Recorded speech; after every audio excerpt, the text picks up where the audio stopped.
Hello friend, સ્વાગત છે મારા કિચનમાં આપ સર્વેનું. આપણે બધા જાણીએ છીએ અત્યારે કે ઠંડુ વાતાવરણ એકદમ શરૂ છે આ કમોસમી વરસાદને કારણે. અને આવા ઠંડા ઠંડા વાતાવરણમાં જો આદુ અને પુદીનાની ચા સાથે ગરમા ગરમ ખસ્તા અને ક્રિસ્પી બિસ્કિટ મળી જાય તો વાત જ શું પૂછવી. તો ચાલો બનાવીએ આપણે બિસ્કિટની રેસીપી. હેલો ફ્રેન્ડ, આજે આપણે બનાવીશું ખસ્તા અને કુરકુરે બિસ્કિટ. તો સૌપ્રથમ એના માટે આપણે લઈશું 1 કપ ખાંડ, એના જ માપનું આપણે લઈશું 1 કપ પાણી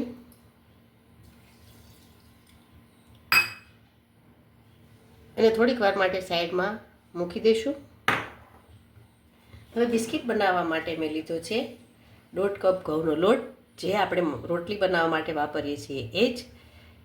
સાથે સાથે 1 કપ ઝીણી એવી સૂજી લીધી છે, આનું જ માપ રાખ્યું છે બધે.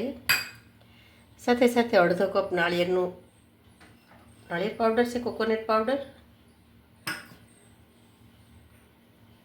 1 ચમચી ઇલાયચી પાવડર, 2 ચમચી તલ લીધા છે,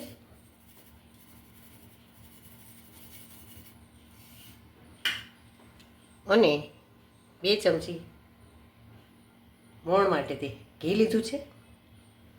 એનો આપણે બનાવીશું ડો તૈયાર કરીશું.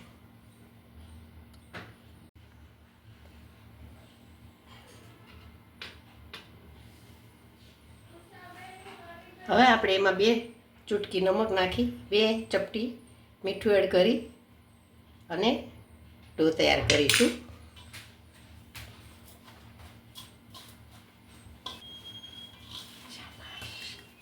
આવી રીતના મોણ તૈયાર કરવાનું છે.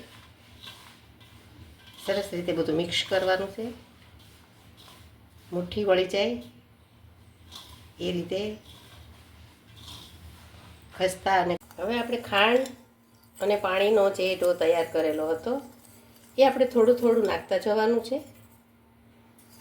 અને લોટ બાંધવાનો છે.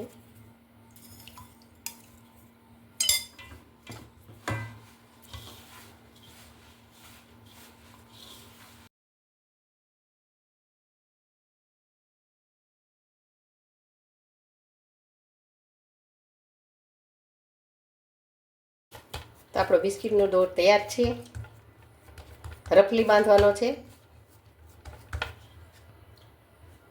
આપણે આના 2 સરખા ભાગ કરીશું.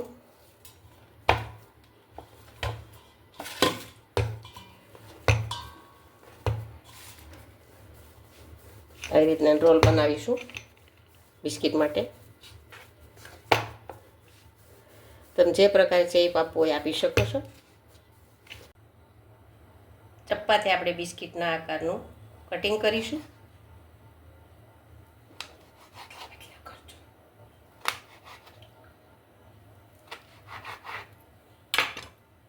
અને તમે પછી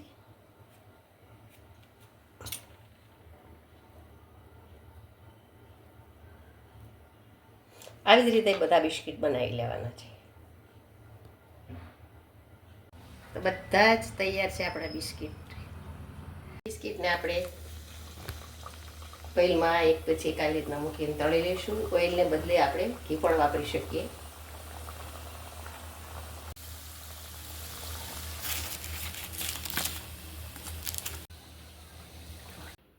તો તૈયાર છે આપણા ઘરે બનાવેલા ગરમા ગરમ ખસ્તા અને ક્રિસ્પી બિસ્કિટ.